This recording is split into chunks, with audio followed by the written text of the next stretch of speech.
Assalamualaikum warahmatullahi wabarakatuh. Mari kita lanjutkan analisis komparatif dua sampel tidak berkorelasi. Kalau sebelumnya berkorelasi, kali ini tidak berkorelasi. Jadi kelompok sampel dikatakan tidak berkorelasi atau independen apabila sampel yang menjadi objek penelitian dapat dipisahkan secara tegas. Artinya sampel yang jadi kelompok A tidak ada yang menjadi sampel kelompok B. Contohnya, dilakukan penelitian untuk mengetahui kecepatan memasuki dunia kerja antara lulusan SMK dan lulusan SMU. Berdasarkan 22 responden lulusan SMU dan 18 responden lulusan SMK, diperoleh data bahwa lama menunggu untuk mendapatkan pekerjaan kedua kelompok lulusan sekolah tersebut seperti berikut. Ya, sekali lagi ini datanya beda ya. Kalau yang lulusan SMU 22 datanya, yang lulusan SMK datanya ada 18. Ada 18. Sekali lagi, cara ini tidak pakai cara panjang kalau di bukunya Pak Sugiono. Ini yang saya tempuh inilah cara-cara panjang karena ini statistik. Jadi kalau kita mau lihat bukunya Pak Sugiono, maka yang terjadi adalah seperti ini ya. Oke, kita buka coba. Ini data yang ada di Pak Sugiono seperti ini ya. Jadi N itu jumlahnya 22. Yang SMK hanya 18. Kemudian rata-rata sudah tahu caranya, kita pakai average. Kemudian standar deviasi pakai STDIF. Kemudian yang varian kita pakai VAR. Jadi ini data-data ini sudah lengkap, ini punyanya Pak Sugiono. Kita udah tahu cara mengerjakan ini, sehingga kita kembali ke sini aja dulu. Oke, cara-cara ini. Jadi ini kalau pakai cara panjang, inilah yang bisa saudara lihat ya. Oke, kita nggak lagi sibuk dengan perhitungan di Excel karena sudah anggap saya tahu. Sekarang kita masuk ke cara mengerjakan data ini. Gimana caranya? Ternyata ada dua rumus. Ini rumusnya, rumus 6.7 dan rumus 6.8. Lah, rumus apa yang dipakai? Ternyata ada petunjuk ini di bukunya Pak Sugiono ini. Nah, ini. Sebentar ya, ini rumusnya ada dua, rumus 6.7, rumus 6.8. Nah ini, apa yang perlu kita perhatikan? Terdapat beberapa pertimbangan dalam memilih rumus t-test, yaitu pertama, apakah dua rata-rata itu berasal dari dua sampel yang jumlahnya sama atau tidak? Nah, kita udah lihat tadi, ini jumlahnya tidak sama. Karena yang SMU 22, yang ini, yang SMK jumlahnya 18. Udah jelas tidak sama jumlahnya ya. Yang kedua, apakah varian data dari dua sampel itu homogen atau tidak? Untuk menjawab itu perlu pengujian homogenitas. Oke. Perlu lakukan uji homogenitas dulu. Gimana cara lakukan uji homogenitas? Maka kita masuk ke sini. Kemudian kita masuk ke sini. Ketentuan memilih rumus, kita melakukan uji homogenitas. Ini dulu diuji. Homogen apa tidak ya? Caranya kita harus masuk ke sini dulu.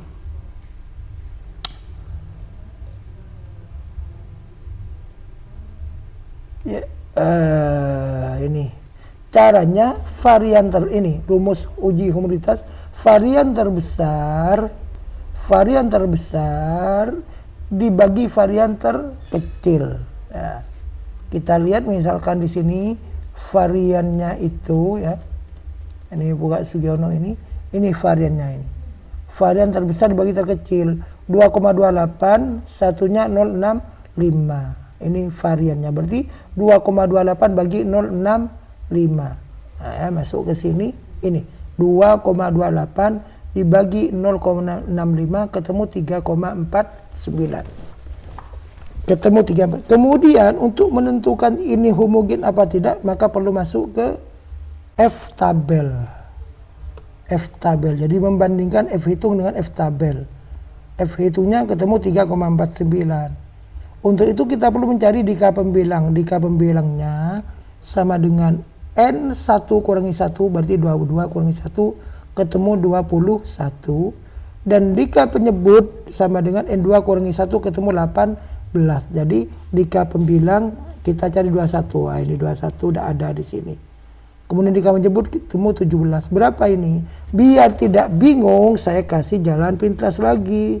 Gimana caranya? Kita tulis sama dengan. Kemudian F, I, N, V. Seperti ini ya. Ini seperti ini. Oke, F itu. F, I, N, V. Kemudian probability. Kita pakai signifikansi 5% aja. Berarti 0,05. Setelah itu titik koma.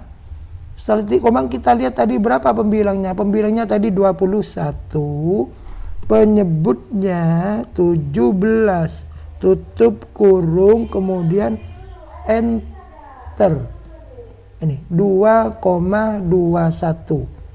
2,21 bisa ini dibulatkan menjadi 2,22. 2,22. Nah, sehingga kalau masuk ke sini ini ketentuannya apabila F hitung lebih kecil atau sama dengan F tabel maka HO diterima. Ya. Artinya homogen. Ternyata F hitung 3,1 lebih besar dari 2, lebih besar dari 2,2. Berarti ini tidak homogen ya. Data ini tidak homogen. Sekali lagi data ini tidak homogen. Maka ketentuannya masuk di sini cara untuk menentukan rumus itu. Di Pak Sugiono juga ada di sini ya. Ini. Jadi bila jumlah anggota sampel N1 dengan N2 sama, nah tadi udah nggak sama, nggak bisa dipakai A berarti. Kita pindah lagi. Bila N1 dan N2 tidak sama, ini ada kemudiannya. Varian homogen, nggak bisa. Tadi variannya tidak homogen. Kemudian masuk ke yang kecil. Bila N1 sama N2, bila N1 sama dengan N2, varian tidak homogen, ya. Ini nggak bisa juga. Kenapa? Tadi N1 dengan N2-nya tidak sama. Berarti pilihannya hanya di yang D. Jadi bila N1 tidak sama dengan N2 dan varian tidak homogen, nah ini yang terjadi pada tadi itu. Itu yang terjadi. Maka untuk ini digunakan rumus separated varian rumus 6.7. Nah, ini cara memilih rumus. Nggak sembarangan. Berarti yang dipakai rumus 6.7. Nah, ini mana? Nah, ini yang dipakai. Bukan 6.8. Tuh. Ya. Selanjutnya harga T sebagai pengganti T tabel dihitung dari selisih harga T tabel dengan DKN1 dan DKN2 dibagi 2 dan kemudian ditambah dengan harga yang terkecil. Oke, ini kalau nggak dicontohkan agak sulit. Kita contoh misal N1-nya 25. Berarti DK-nya 24 karena N dikurangi 1. Berarti 25 dikurangi 1 sama dengan 24. Maka harga T tabelnya ketemu 2,797. Ya. Ketemu 2,797. Ini taraf signifikansi 1% ini. Bisa lihat di buku boleh. Di lampiran 2 kalau ini. Tabel 2 lampiran. Bisa lihat di situ ya. Kemudian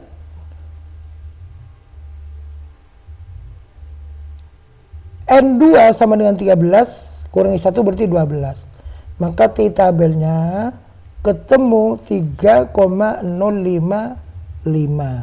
Ketemu seperti ini. Sebenarnya ini mungkin juga bisa pakai ini ya. Pakai jalur Excel tadi. Misalkan 24.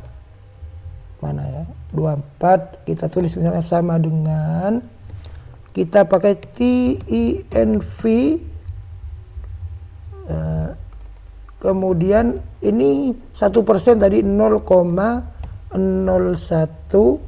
titik koma, kemudian tadi kita cari yang 24, 25 kurangi 1 tutup kurung, kemudian enter.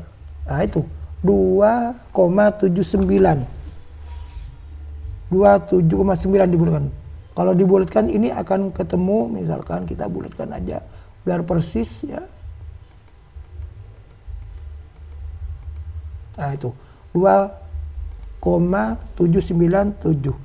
Kita lari ke sini misalkan, atau ke sini aja juga boleh. Nah ini 2,797. Yang 13 juga bisa kamu. Jadi ini kan dikurangi itu menjadi 12. Kita coba juga di sini misalkan. Gimana caranya? Nggak usah ini, ganti aja ini. Yang 24 kita ganti ke 12. 12 enter. Menjadi 3,055. Kita coba masuk ke sini lagi. 3,05. Betul. Untuk kesalahan 1%. Jadi harga T tabel yang digunakan adalah 3,055 kemudian dikurangi 2,797 bagi 2 sama dengan 0,129.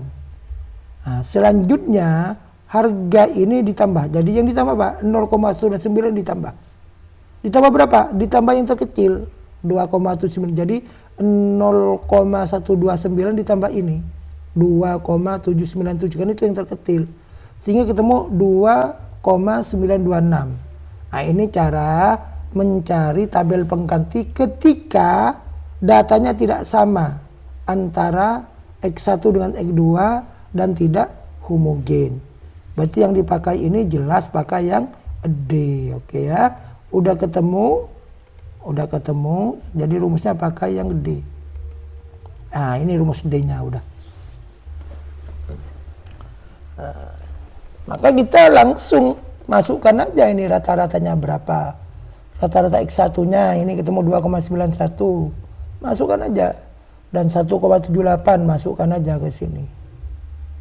Kemudian ini varian X1-nya ketemu 2,28 pindah ke sini, N-nya 22. Kemudian varian X2-nya 065. N-nya 18 masuk ke sini. Ya udah, kerjakan selesai ini udah. Seperti itu ya. Nah, baru ketemu hasilnya 3,021. Kita tafsirkan sekarang jadi interpretasi. Jadi harga T tabel sama dengan 3,021. Kemudian membuat hipotesis dulu. Tidak terdapat perbedaan lama menunggu untuk mendapatkan pekerjaan antara lulusan SMU dan SMK. Kalau HA terdapat perbedaan. Selanjutnya harga T hitung dibandingkan dengan harga T tabel. Ya. T tabel dihitung dari selisih harga T tabel dengan DK N1, N1-nya tadi 22 dan DK N2 18 kurang 1, jadi berarti 21 banding 17 dibagi 2. Kemudian ditambahkan dengan harga T yang terkecil dengan cara yang tadi itu. Jadi N1-nya 22 jadi 21, maka ketemu di sini 2,08. Saya nggak praktikkan lagi ya, kamu cek sendiri nanti. Kalau yang DK N2 19 dikurangi 1 menjadi 17, ketemu 2,11. Ya. Ini yang 5%. Nah, kemudian kita membandingkan. Jadi apa? Enggak. Ini dikurangi dulu. 211 jadi 2,11 ini dikurangi 208 bagi 2 sama dengan 0,015. Kemudian 0,05 ini ditambahi data terkecil. Berapa terkecilnya? 2,08.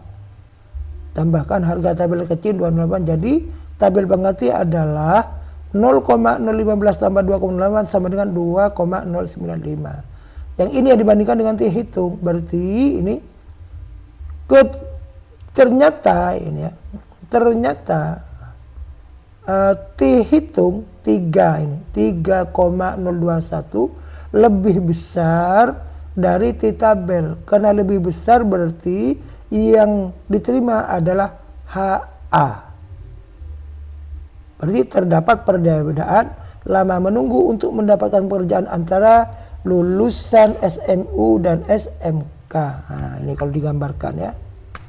T tabelnya tadi ketemu 3,021. Ini daerah penerimaan HA atau penolakan HU. Ini penerimaan. Nah, dengan demikian bisa dimaknai terdapat perbedaan. Demikian yang bisa saya sampaikan. Terima kasih. Wassalamualaikum warahmatullahi wabarakatuh.